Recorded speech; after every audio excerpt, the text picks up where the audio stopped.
üleval. Kõigepealt on lahinguvarustus. Igasugused seljakotid, rakmed, kiivrid, labidad. Labidas on miks pärast auku kaevata endale lahingu ajal. Auku miks on vaja kaevata? Sellepärast, et kui kuulid lendavad, on parem maa sees olla, kui maa peal on nii.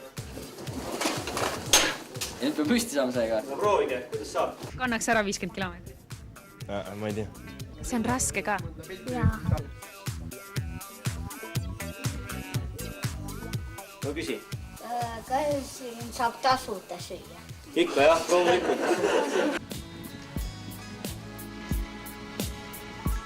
Meil on siin nagu selline kombinaat. Sealtpoolt otsast algab lasteaiaga teisest eluaastast ja sealpool otsas lõpeb ta siis 15. eluaastaga, mõnel juhul ka natukene vanema seas.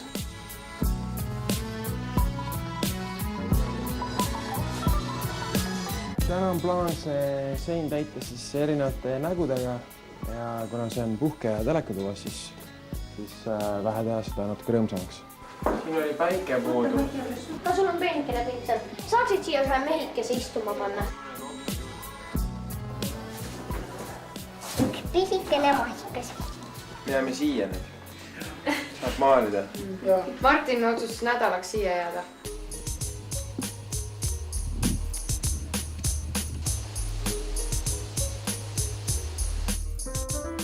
Laulame kõik koos Sepa poisi, ilma klaveri abita minuga järgi. Ja.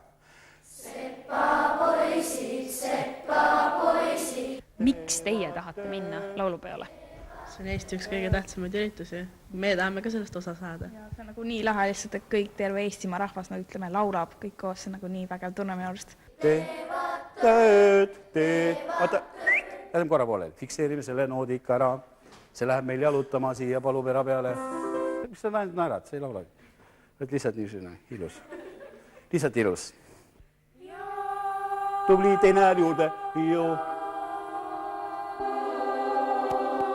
Natukene ära, vähani veel ära. Kas nüüd olen nagu hiirepoissi? Vaata, sa oled niiviisi, vaata mulle otsa. Laul teeb Rinna rõõmsaks. Kas te tõesti tahate laulupeole minna?